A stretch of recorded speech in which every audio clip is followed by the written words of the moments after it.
যে আল্লাহ রব্বুল আলামিন রাসূল করিম সাল্লাল্লাহু আলাইহি ওয়াসাল্লাম বলেন যে প্রত্যেক নবীর আমলে, প্রত্যেক রসুলের আমলে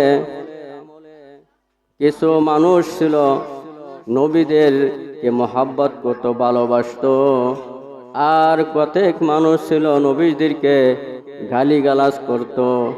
ওই ইসলাম ধর্মের ভিতরে আগে থেকেই মুনাফেক ইহুদি আগে থেকেই তৈরি হয়ে আসতেছে। এটা আগের থেকেই যেরকম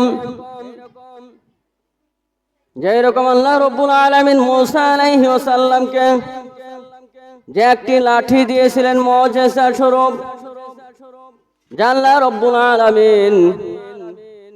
রব্বুল আলামিন যদি ইচ্ছা করতেন ফিরাউনকে ওই লাঠির আঘাতে দিয়েই মারতে পারতেন, কিন্তু আল্লাহ রব্বুল আলামিন মারেন নাই। আর আল্লাহ রব্বুল আলামিন মূসা আলাইহিস সালামকে বলে দিয়েছেন, হে মূসা, এখন তো ফিরআউনের দলেরা তোমাকে দাওয়া করছে, তুমি তো এখন নীল নদীর কাছে এসে পড়ছো। তোমার হাতে যে লাঠি দেখতেছো ওই লাঠি দ্বারা পানিতে আঘাত করে দাও। বলেন সুবহানাল্লাহ। পানিতে আঘাত করে দেওয়ার সাথে সাথে 12টা রাস্তা হয়ে গেছে। বলেন সুবহানাল্লাহ। চতুর্পাশে পানি আর পানি, পানির ভিতর দিকে 12টা রাস্তা হয়ে গেল। এই রাস্তা দেখে মূসা আলাইহিস সালামের 12 গোত্রের লোক 12টা রাস্তা দিয়ে অতিক্রম করে ওপার চলে গেল। বলেন সুবহানাল্লাহ। এইদিকে ফিরআউনের দলরা, ফিরআউনের লোকরা দেখলো, হাই, এটা তো কখনো দেখি নাই, নদীর ভিতর দিয়ে 12টা রাস্তা হয়ে গেছে, যে আমরা এই রাস্তা দিয়ে আমরা অতিক্রম করব, এই রাস্তা দিয়ে আমি চলে যাইব। যে ফিরআউনের যে ঘোড়া ছিল সেই ঘোড়া তো বুঝে, সেই ঘোড়া তো জানে যেটা তো আল্লাহ রব্বুল আলামিনের কুদরতি রাস্তা। এই রাস্তার ভিতরে যে মুনাফিক ঢুকবে, যে ইহুদি ঢুকবে, যে ইসলামের আইন মোতাবেক সারা যে ডুববে, সেই তো ডুবে মারা যাইবে। ওই ঘোড়াটার চলতেছিল না। তখন আল্লাহ রব্বুল আলামিন জান্নাত থেকে একটি মাদি ঘোড়া দিয়ে ওই ফিরআউনের দলকে নীল দরিয়ার মাঝখানে যখন চলে গেছে, তখন ফিরআউন বলিতেছে, তোমরা আমার সাথে সাথে সমস্ত দল গুলো এসো। এদিকে মূসা আলাইহিস সালাম আল্লাহ রব্বুল আলামিনকে ডাক দেয়া বলিতেছে, আল্লাহ, তারা তো আবার এই সাগরের ভিতরে ঢুকে পড়ছে, এখন কি করা যায়? তখন আল্লাহ রব্বুল আলামিন বললেন, হে মূসা, তোমার সাথে যে লাঠি আছে ওই লাঠি দ্বারা আবার আঘাত করো। আঘাত করার সাথে সাথে ওই মানুষেরা, ওই মুনাফিকেরা, ওই ইহুদি দলেরা তারা এই নীল দরিয়ার ভিতরে চুবুনি খেয়ে খেয়ে মারা যাইবে। তখন মূসা আলাইহিস সালাম যখন পানিতে আবার আঘাত করলো, আঘাত করার সাথে সাথে 12টি রাস্তার ভিতরে পানি দিয়ে আবার ভরপুর হয়ে গেল।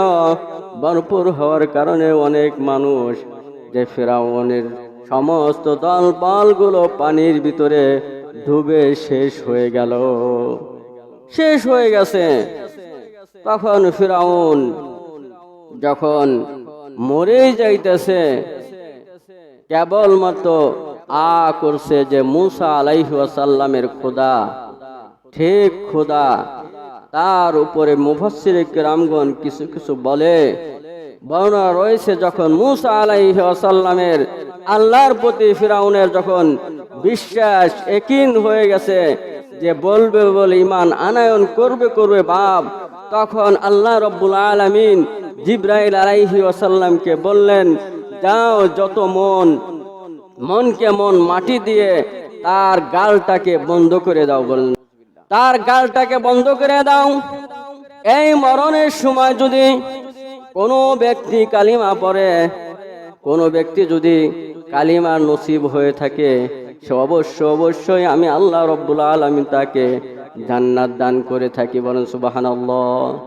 ফিরাউন যদি বলেই ফেলে ফিরাউনকে আর আমি আল্লাহ রব্বুল আলামিন কোশ্চিন কালের জন্য ক্ষমা করব না, আল্লাহ রব্বুল আলামিন বলেন মূসা আলাইহিস সালাম যখন ফিরাউন নদীতে ডুবে, নীল দরিয়ায় ডুবে যখন মারা গেলেন, তখন আল্লাহ রব্বুল আলামিনের কাছে পানি বললেন, সাগর নদী জবাব দিয়ে বললেন ইয়া রব্বুল আলামিন ইয়া আহকামুল হাকিমিন, এই ফিরাউনকে আমরা কখনোই গ্রহণ করব না। তারা এমন ভাবে নির্যাতন করা হয়েছে, এমন ভাবে জুলুম অন্যায় ভাবে মূসা আলাইহিস সালামকে জ্বালাইছে, যন্ত্রণা দিয়েছে। আমি মাটি তার ভিতরে আমি রাখবো না, ফিরাউনকে আমি রাখবো না। যে হাদিসের ভিতরে কোরআন কারিমের ভিতরে বলে আমি ফিরাউনকে কিয়ামত পর্যন্ত শুটকি মাছ দিয়ে শুটকি মাছের মতো মানুষকে দেখানোর জন্য আমি মাটির উপরে রেখে দেব, বলেন সুবহানাল্লাহ। এ হিকমত কার? এটা আল্লাহ রাব্বুল আলামিন। হিকমত ছাড়া কোনো মরা মানুষ কিয়ামত পর্যন্ত শুটকি মাছের মতো রাখা, এই দায়িত্ব কার? আল্লাহ রাব্বুল আলামিন, বলেন সুবহানাল্লাহ। এখন মিশরের কাহিনীতে ওই জাদুঘরের ভিতরে হাজার হাজার ইঁদুর ওই লাশের উপর ছেড়ে দেওয়া হয়, কিন্তু ইঁদুরগুলো দেখা যায় ওই লাশ অতিক্রম করে গর্তের ভিতরে চলে যায়, বলেন সুবহানাল্লাহ। ইঁদুর পর্যন্ত তাকে ঘৃণা করে। আর যে সমস্ত লাশগুলো রাখা হয়েছে মিশরের কাহিনীতে, সমস্ত লাশগুলো মুমি করা হয়েছে, কিন্তু যারা মুমি করছে তারা বলে যে এই ফিরাউনের লাশ মুমি ছাড়াই থাকবে, বলেন সুবহানাল্লাহ। মুমি লাগবে না। আল্লাহ রাব্বুল আলামিন যেটা বলে সেটা অক্ষরে হয়ে থাকে, বলেন সুবহানাল্লাহ। আল্লাহ রাব্বুল আলামিন কোরআন কারীমে বলেছেন যে এই ফিরাউনকে আমি আল্লাহ রাব্বুল আলামিন শুটকি মাছের মতন রেখে দিব, কোনো নষ্ট হবে না। শুটকি মাছের মতন ইহুদিরা, মুনাফিকেরা, খ্রিস্টানেরা তারা দেখবে আমি আল্লাহ রাব্বুল আলামিন একজন মানুষকে কিয়ামত পর্যন্ত মাটির উপরে রাখতে পারি, এটা কুদরত আমি আল্লাহ রাব্বুল আলামিনের, বলেন সুবহানাল্লাহ। এইভাবে যুগে যুগে আগে থেকে এরকম ইসলামের শত্রুরা ইসলামকে ধ্বংস করার জন্য, ইসলামকে শেষ করে দেওয়ার জন্য আগে থেকে পায়তারা করেছিল, কিন্তু সেই পায়তারাগুলোর সামনে আল্লাহ রাব্বুল আলামিনের নবীদের সামনে সব ফেল মেরে গেছে, সব ফেল হয়ে গেছে। যে নমরুদকে আল্লাহ রাব্বুল আলামিন ইচ্ছা করলে মুহূর্তের মধ্যে শেষ করে দিতে পারত, কিন্তু একটা ন্যাংরা মশা নমরুদের নাকের ভিতরে যে মজকগুলো খেয়ে ফেলেছে, বলেন সুবহানাল্লাহ। নমরুদকে একটা ন্যাংরা মশা দ্বারা যথেষ্ট করে দিয়েছে। কিন্তু আজ যে সমস্ত মুনাফিকেরা আজ পর্যন্ত যারা ইসলামকে মিটিয়ে দেওয়ার জন্য, ইসলামকে শেষ করার জন্য যারা পায়তারা করিতেছে, তারা আজ পর্যন্ত কোনো সফলতা দেখাইতে পারে নাই, পারবেও না, বলেন সুবহানাল্লাহ। দেখেন বাংলাদেশের কথাই বলি, এমন জুলুম, এমন অত্যাচার, জালেম ওলামাদেরকে এমন ভাবে টর্চার করা হয়েছে, এমন ভাবে অত্যাচার করা হয়েছে যে আল্লাহ রাব্বুল আলামিন বলেন খারাও, একটু ধৈর্য ধারণ করো, একটু সবর করো।